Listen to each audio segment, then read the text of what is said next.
let's see where game number 2 is going to take place. Freedom's choice likely, because Gale Force will pick first pick. We're going to Towers of Doom. Towers of Doom for Freedom. It's not a weird place, you know, for Gale Force eSports. Gale Force, probably one of their better maps behind Braxis Holdout, so I'm putting this one as, again, another 50-50, but based on the performance of the last game, I'm torn. I feel like if Gale Force doesn't make the 2 minor mistakes, that game goes over to them. But again, if they do, suddenly you can see the punishment out of Freedom. I feel like on a map like Towers of Doom, you can't end the game early. That forces enough errors out of Gale Force eSports, so eventually Freedom will win the fight. So maybe I give it over to Freedom. Ooh. I don't know. I want it to go all 5 games. I was so hyped about this series. So whatever gets us there could be the reverse sweep too. Either way, game 1 was a little bit of everything you could ask for and more. Maybe not, I guess, maybe not as action-packed as you could wait. It was a little bit slow. But it's Sky. But it was beautiful. You could see the reasoning of the rotations. I like to call it a dance in that kind of type. It feels like if you watch the mini-map, whenever one team hovers towards the top left, the other one's moving bottom right, right? Like they're constantly mirroring one another. The tug of war that no one ever wins.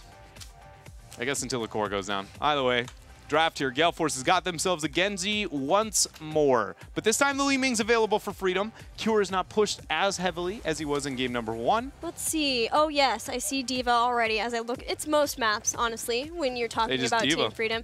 So if that's the case, then we would see something else played for Cure, not the Dahaka. The only other thing I would think of is if we saw Dahaka here. Stitches Uther.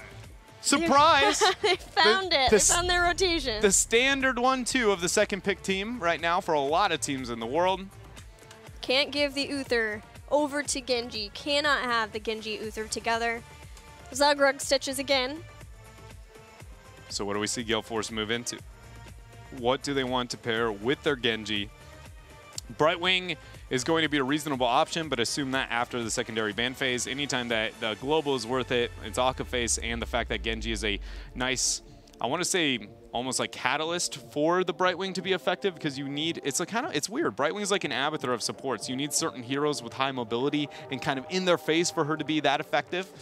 We've seen a little bit of Abathur play from Gale Force, but it does seem like that's not their main global of choice at all. It seems like it's much more likely that we get another Dahaka here from Gale Force for Mike Udall.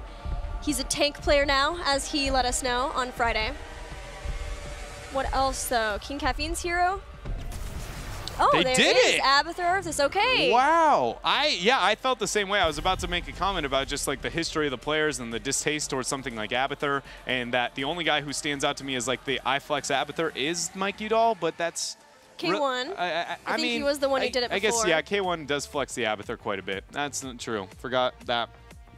So I wonder it's not a traditional K1 hero, so I could see why you are... I was just going like, you know, none of them have been specialist players, except Mike, for the most part. Do you know what that would mean?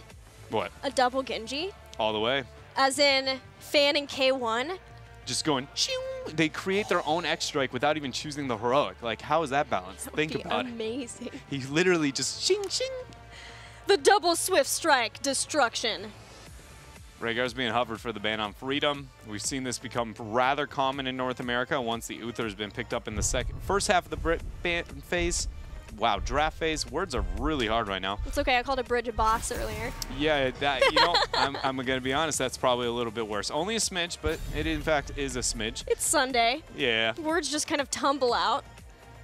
But the yeah, Rhaegar has become more of a staple as like the, you know, if you didn't want to pick the support in the top half of the ban phase, we're in fact just going to remove what is kind of considered the second. How many losses to D.Va does it take until Gale Force ban D.Va at this point? 2. Okay. Because let me tell you why. So if that last game was D.Va was getting every explosion and it was winning the fights, she only one time actually had an explosion that you would say that won you the fight. The second one, I would argue didn't. Like that last one was not it. The minute that they pushed that fight, that Gale Force, mecha or not, was going to lose. And so I would view it as that was not enough cases of you seeing that and going, this was the problem. You need enough to be like, that is it, and I don't think that one fight was it. I could see them panic, though, and just immediately go, like, get rid of this, but Gale Force is such a veteran team, I see them going, we need round 2. Once again, no Vala, Ariel, Uther, Allowance. When we start to look at win rates for how compositions are doing here in North America, the clear favorite win rate-wise is Double Warrior, Double Support. It's sitting at 64% win rate in North America. The next highest composition drafted is Double Warrior, Double Ranged with a single support, and that's at 41%.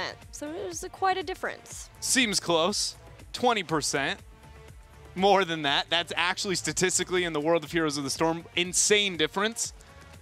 I mean, think about it. Like, win rates on Heroes, you know, you barely go below the 40 threshold. Like, you're like, it'd be like 41, 42, and then a hero at 56, you're like, this is a problem. Now, 64? Do you know the sample size on those? I'm just curious. It would be all of North American HGC.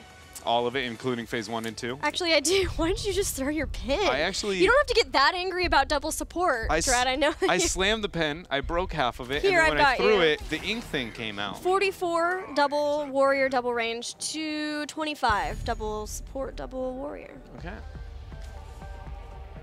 So a much bigger sample size. Yeah. For double range. Diva Greymane. Is this the same draft? Yeah, it's like except no Abathur. They didn't Abathur before they, before the last pick. This is the exact same draft for Freedom. They are sticking to their guns, but this is what I've been saying about Freedom is they are. I don't want to say like following the meta because I feel like that's not necessarily true, but they have very much their own value, and it's rigid, like real rigid, it feels like, compared to every other team in North America. It just goes, you do the math, you know? Like, you could have somebody else draft for them at that point because it's like, well, is this? No? Okay, well, then we're going ahead and pick that 100% of the time. I mean, if they're not losing. That's a good point, you know? Just don't fix what isn't broken. Why reinvent the wheel? The mech. It was because you said Matt, and then you're like questioning yourself. I call it a mech, and then it's mecha. Illidan and Brightwing. Talk about an all-in comp here for Gale Force. Man, Illidan, Genji, and Brightwing with an Abathur hat / clone behind it all. Now Freedom, just pick somebody who doesn't get deleted, play a little bit safer. Should be all right. What backliner?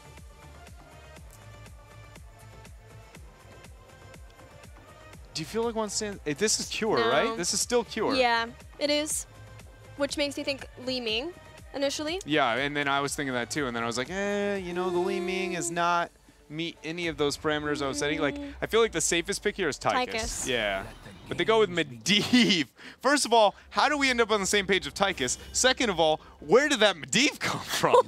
Wild Medivh appears. In the heck is this, Freedom? You just were like, their meta is rigid. They won't change things up. Boom, they proved you wrong. Take those papers, sir, and you throw them off the desk. Done. Out of here. You're going to miss that pen. My pen's broken. I'm not going to get that for you. My pages are torn all over the place. Data's out the window. Yeah, that is wow, coming out of nowhere here. Which does mean that that means Cure goes to Greymane. Okay. Where does he go? Hold on, we're cheating. Yeah, that means Cure goes to Greymane. Okay. Bam. Dansky goes over to the Medivh. He was the Medivh in phase 1. That was the only reason I knew that, because when I got bodied in solo queue by him over and over again, and then he busted out the Medivh in HGC, and I think he proceeded to get smashed, and I was just like, sad day. I was hyping up the solo queue Medivh, and then immediately in HGC it was struggling. That is the worst, when you're really excited about something and then it just goes to pieces. I know that well because I love Brightwing. But she's back now, and I'm happy. Let's see if Gale Force eSports can use her to win game number 2, or Freedom will go up 2 games in the series. Towers of Doom time.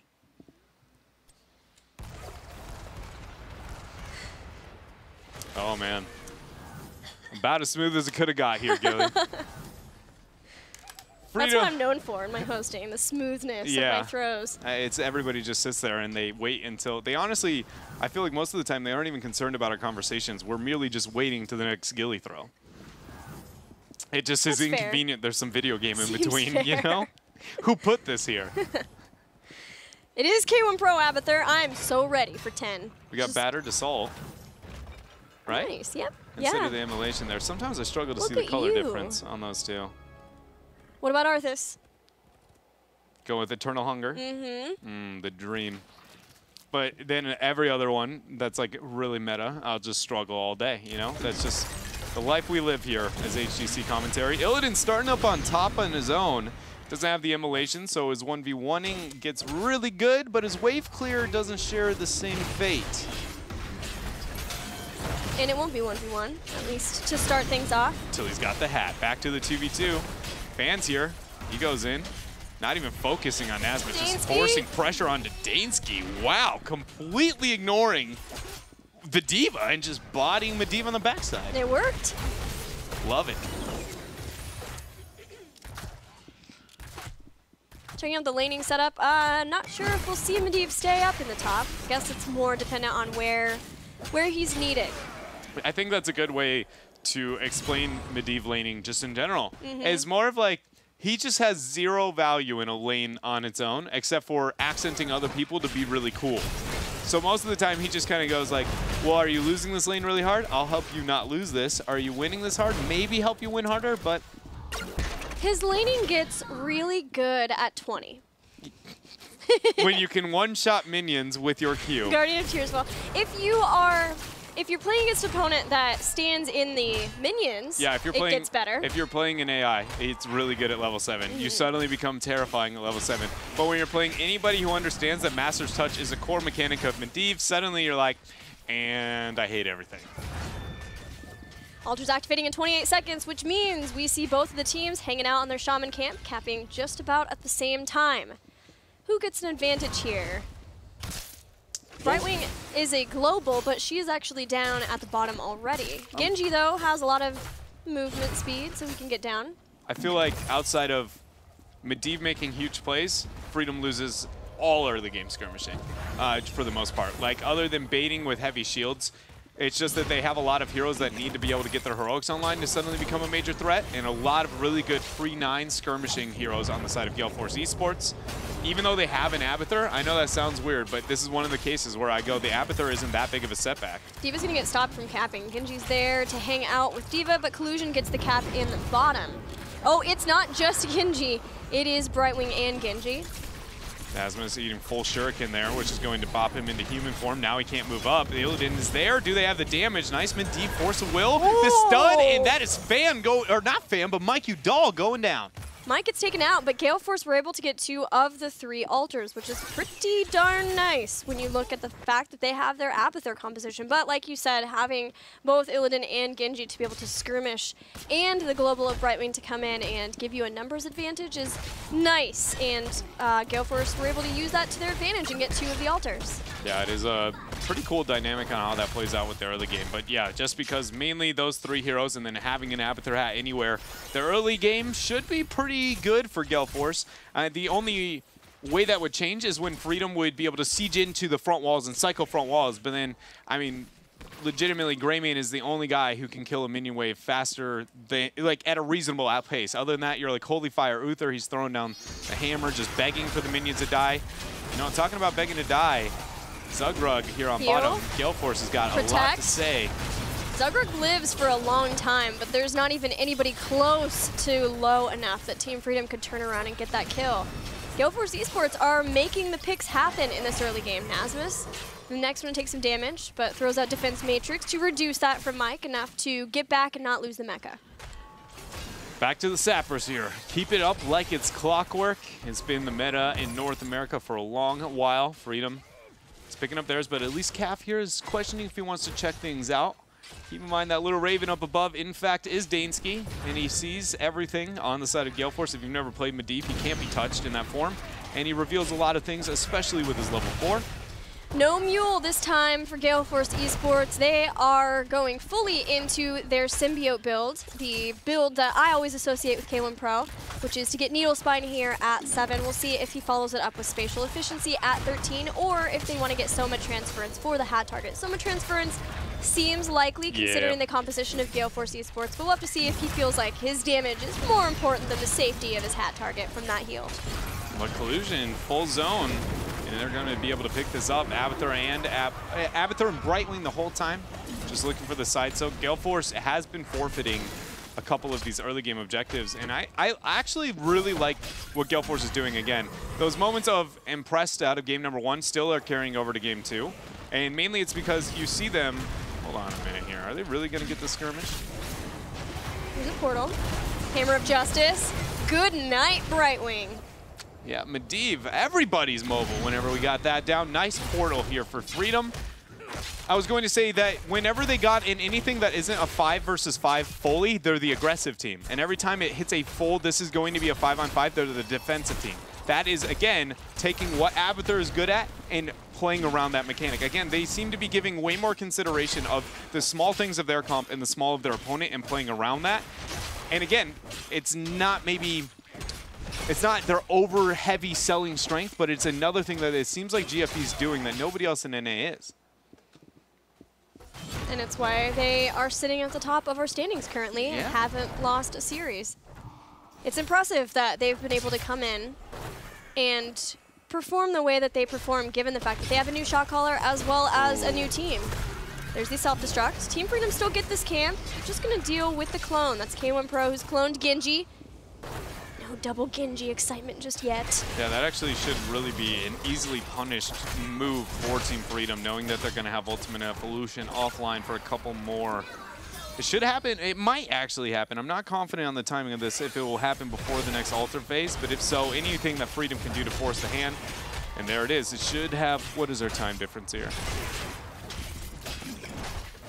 25 seconds remaining. So it's only about 7 seconds between that altar and between the Ultimate Evolution. So sadly, Freedom, they do have a small window, but I don't think it's going to be enough to make something happen. Oh, wow. There are a lot of different heroic abilities here. The Divine Storm and Polybomb versus the very dive-heavy composition of Gale Force eSports. And granted, because you have the Force of Wills of Team Freedom, then the Divine Shield, maybe they're feeling like it's not as necessary. He can be the person to help make Greymane more invulnerable if necessary in the team fights. I'm watching Dansky. There goes the hook. Double clone here. The Genji's doing their thing. Divine Storm. The cleanse is going to be used. Fan is able to survive for now, but Mike Dahl has the nope on out. Dansky falling low. Howling Blast does not land though, Gilly, and nobody falls. Dansky had to leave right then. He is nowhere near done with Master's Touch, only sitting at 9 stacks. He cannot lose those. And that may just be... Looks like no. I was wondering if Freedom would just be willing to back off, give it up, but they had a lot of people who had well taps. So Look they're at going to the try for heroics. this again. Look at Gale Force. They have 4 heroics still available, whereas the other side of Team Freedom, they've only got 3 available when we see the Polybomb come back online. Caffeine, he's going to be body blocked in. Fan drops the Dragon Blade. He's getting the damage out there, but Mikey Dahl's trying to survive. Blink heal, Polymorph, and now that is a kill for GFE. Polybomb hits Fan, but he is fine. Gonna go straight in for that reset on Kier, taking out Kier to the Swift Strike, but he still lives. The hunt back in. Michael Udall is ready for more. And Abathur the whole while has been getting that soak, but GFE is so low in HP. Brightwing needs everybody to clump up if they're gonna have any chance of getting this long sustain. As Mike Udall zones out, and Nasmus and friends give up 4 more shots. We find ourselves with 24 to 32. Gale Force eSports starting to get ahead once again in this game number 2 versus Team Freedom. And in this case, it's weird on Towers of Doom, because if you're a team that knows, okay, all we have to do is win a couple of team fights and we can come back, like on Sky Temple, you can't just simply run for the core and be able to take out the core. So Team Freedom does not want to continue getting behind in core health, but unfortunately, they are almost 10 behind Gale Force here in the mid-game and falling behind in experience as well. Yeah, they're falling behind in experience. Abathur's hit the stage of the game he feels comfortable, and I feel like the worst thing here is most of the time when we say, all right, this is Abathur coming online, there's a global on the other side that doesn't make it really seem that big of a deal. But I feel like now that we're going to see this without a global on the other side, I feel like Freedom is really going to just be like, this is a full level now. We're going to find it to where it's like a level, level and a half, level and 3/4, and that's actually insane because, again, there's a huge difference in experience between 13 to 16 and every other talent tier. Speaking of 13, King Caffeine continuing to change things up with Frost Strike. Ooh, I hope this is it. I hope this means we're going into the double strike at 16. I keep hoping for that with Eternal Hunger, and we just keep not getting it. But Frostborn Feeds would be pretty darn cool. Frost Strike, though, it reduces the cooldown of Frostborn Hungers by 2 seconds, and then it also applies a 50% slow. So in the event that he can get in and throw down that auto attack, he's just giving another way of being able to make sure that Gale Force can chase down the people that they want, because they are being able to just dive in and continually go in these fights, even despite Team Freedom having Medivh. So now Gale Force, all they want is to either go 50-50 and slow down Freedom, or they're going to want to try and take an actual fight. Wow, they're going to play this very slow. They're going to give up both. They're going to go 50-50 and not stall out anything at all. I can understand why Gale Force is doing that. That was one of those moments where they're taking a really, really safe direction rather than risking anything at all. And yeah, debatably giving up maybe some experience they could have had by Abathur onto the wayside and getting the stall out, but they're just going, Freedom's not forcing a fight 3-16, so we're just going to not, wait a minute. It looked like they weren't going to fight, but with the polymorph, the hunt, everything. Essentially assuming that they had the man advantage, knowing Stitch is shown on top, that was enough to see them try and end up taking that fight. Not quite the case of, you know, if you take a fight here, if you take a fight there, the polymorph on mid, and they win the fight there. Freedom have had trouble this game with the picks that Gale Force have been able to do with the globals. Kind of like last game, though. Getting behind up just a level so far. But this time Freedom don't have their Abathur that they had in the last game to try to continue soaking. It's all down to them being able to make the correct rotations, make sure that they don't get caught out. Checking in with the Masters touch stacks. We're sitting at 23 for Dansky. He's going to really need those if they're going to win this fight now that Gale Force is just seconds away from their 16s. Yeah, and we're very close to the triple altar spawn too. Man, I'm just trying to find the window for Freedom to be able to win this game other than a Miracle Medivh play. Catching Mike would be a nice beginning. There's Polybomb, but here comes Brightwing with the phase shift in. Nice root from the side too. Yeah, and just using the friend or foe to be able to nope out. Here it is, Gilly. It's 3 altars. 16 talents here over to Gale Force eSports, but at least the bell towers are even. That is a nice silver lining for Freedom. No Polybomb, but otherwise Heroics ready for Team Freedom, and that's a shorter cooldown. It'll be up in 15 seconds. Freedom are going to be content if they can just get their altar. They're not risking anything. They're not risking the level 16 fight without having 16 of their own. 16 is a big deal for a lot of those heroes on Team Freedom side. It's just a big deal in general, but reabsorption is huge. Pulverize is big. And the cores are set, 24-12. Back to the Sapper cycle. Illidan's doing his thing up on top, though, with the double Sapper. So, and you know, Gale Force is at least getting a little bit out of their 16s with their global pressure. Maybe even get the invade over on these. But Freedom, they're just staying clumped, checking brushes, making sure they don't get caught out.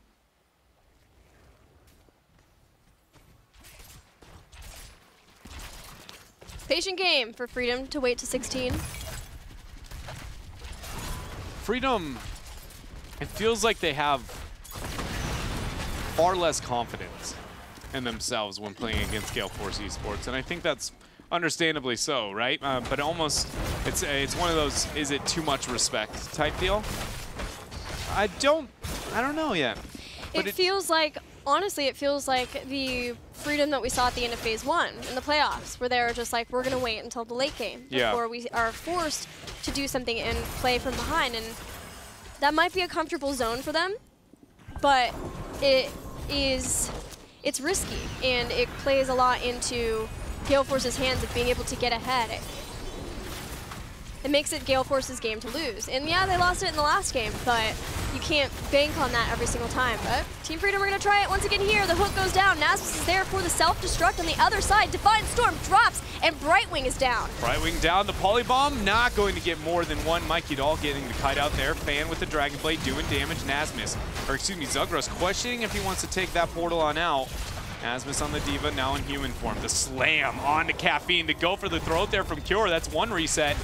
The shots from the keep. Oh, Medivh shield baited. Fan into dying. That was so freaking beautiful. My goodness, Fan just got so outplayed. You saw everybody was just like, Fan, he's going to fall for it. He's going to fall for it. And then immediately just popping it off. My goodness. That's huge for Team Freedom. They've lost their top bell tower. Yeah, let's watch it again. Yeah, let's watch it again. Like the opening to the fight, this is like you hit a hook on a target. It's 3 versus 4. Now Gale Force has to panic force. But that's why I was like, the biggest thing for me is just how he was able to get such a beautiful Medivh shield. Look at Fan. Watch him. So Cure's taking both turrets. They wait. So good. It's just the minute the animation starts there. It's so funny, too, because like the reason you know it's 100% bait, Cure was accepting his fate. He wasn't even trying to get a disengage. He's like, I'm just going in because I'm going to die. And, oh, man, Dansky. You know, whatever I said at the beginning of the game, whether or not that was true or not, at least now he's flexing it. He's showing the Medivh, making big plays here. That he did. It was huge. Those Force of Wills were so important. Talent that came into play a lot was Nasmus's 16, being able to have that nano weave suit, to have armor after you come out of the mech. That's why he could so aggressively position the mech and then walk back, is because he had taken that nano weave suit. But Freedom are still behind. They're still behind a level even after winning that. Yeah. They were only able to tie out bell towers because they had lost top. They're still under an immense amount of stress in the lanes because of the Abathur of Gale Force eSports. So they won one team fight, but they're not out of the woods. It happened on Sky though. Freedom can do it again. Yeah, like I was saying, this map as well is one of those ones where we can't end the game, that Freedom might get enough opportunities to eventually get that one Miracle team fight and snowball the map out of control. They're now only half a level between the two teams. On to Calf, nice boop there from Nasmus, turns around, drops a beautiful self-destruct, and Calf is not dead. Wow. I thought for sure he'd get blown up there. Nice use of his cooldowns from Brightwing and himself. K1 Pro lose the clone, but that's best case scenario, the fact that Arthas stayed alive. Had Pixie Dust. It was Pixie Dust in Icebound Fortitude. I felt like I was just like, I was trying to figure out, I didn't see whatever the cooldown was, but he took nothing from that. Nasmus interrupted actually on his thrusters, the polymorph too, and the helping hands delayed because the mecha got killed. Oh no, the hunt Nasmus is definitely going down here. And that is another altar for Gale Force. Freedom's core is getting dangerously low in health. Those plays, man, so beautiful. Another one in this series where it's just like a fraction of a second and just not having the focus fire, and things could have been completely different. But these teams are here to win, and Gale Force eSports find themselves now only 4. Actually, it's going to be less than that after this. I lied. Math is hard. Going back down to the 4 argument. 4 HP away from ending this game. 20 available for Team Freedom. Gale Force are going to take out their bell tower in the bottom. Freedom know that they can't let Gale Force now be able to take all the bell towers. Dansky sees Michael Udall here up at the top. Freedom's going to help, sending Uther up there too, but kind of just waffling back and forth, seeing where the attack's going to happen. The hunt into Zugrug. Michael Udall close to the kill zone. Keurig. Hook. Hammer. It's a nice, beautiful cleanse from Akaface. That Divine Storm being down is really going to be a cooldown that Freedom desires in the future, mainly because they got the upgraded Polybomb too, so I feel like part of the, maybe not the game plan, but really the synergy between the two is going to be, you drop the Polybomb, get this double stun out, drop the Divine Storm, and multiple people are going to be hit. But now, not having that Storm, we'll see if Gale Force can try and force a fight, because it's 50 seconds away. Top is going to be a problem now for Team Freedom. They don't have a global to stay up there along with Illidan. They want to get bottom back. They need to get all their bell towers back, not only to protect their core, but really to make sure that if they can get altars, they can get the maximum amount of shots to try to catch this game up. But once a lot of people show down here in the bottom, because top is so low, Gale Force eSports can feel content to be able to go in and take that down. They're going to have this Sapper back up. Bottom was at least converted back for Team Freedom. So they're lessening some of the pressure on parts of the map, but here is the all-in. Dansky's keeping an eye on boss, because that will end the game. Team Freedom now heading up behind in bell towers, but the time to fight is now. The nicest thing for Freedom is that both these altars are around the boss. It's nothing like the bot altar as well as the boss play that Gale Force could try to make with their globals. There is kind of a moment that Gale Force might try to be able to make a risk in just starting that boss. 3 shots. It's just 1 HP remains onto the core. You can respect Team Freedom, though, honestly, if getting anything was going to be the end of the game, so they would rather get into position knowing that those 3 shots would not end the game. Absolutely. The Illidan was interrupted actually on the other left-hand side of the screen, and so there is no shots there. Mikey Doll got the stall. Is going to be now a threat. They're threatening both of these shrines now, splitting the members of Freedom. And that split is going to be detrimental to Team Freedom as Stitches goes down with the Dragon Blade. Members of Gale Force eSports are everywhere, but Illidan's taken out. Akaface goes to start channeling. All Gale Force has to do is delay and deny Deansky from getting to this altar, and they do. King Caffeine slowing things down with his root will confirm the game. Gale Force eSports wins game 2. Gale Force not giving up the one fight that could let Freedom back into the game, unlike game number 1, and still hold things down. I am surprised at how slow that was played on the side of Freedom. I'm not so much with Gale Force. Gale Force's hesitancy in both games was a little bit more understandable, you know, but for Freedom's, again, it feels like a little bit more of like too much respect to the other side of their opponents. And in game 1, again, it was only that one fight over the bridge they were able to get. And this one never had an opportunity. It was just the whole time chasing Gale Force eSports around the map. Well, there's going to be a lot of change drafting-wise in the next game because Team Freedom are almost certainly going to pick first pick, which gives them an upper hand if they want to get that Genji now. Whether Gale Force has to ban it out as their second ban, they may be able to get something that they'll feel more confident in being aggressive with. So maybe that will be the change that we start to see. But at the same time, it'll be on Gale Force's battleground, which is likely to be cursed. Yeah, or Braxis, because it's up, it's not banned. Yeah, I was like, I think Braxis is where we're going to be heading if Gale Force is choosing. If I am Gale Force, I don't pick Braxis here. Unless I think you're mentally weak. So it's one of two things. Do I think the momentum is important? And if so, I take it here. And if not, I leave that into game 5. Like, well... let me think about that, because I'm also thinking I'm used to the automatic force swap, right? And back in the day, it's like I could bank game 5, but now when it's like, well, then I have to make sure I'm still on a map I'm very confident I can win. So maybe we'll still see the Braxis. Yeah, we'll have to see, but we are going to take a break. After the break, we'll have game number 3. Stick with us.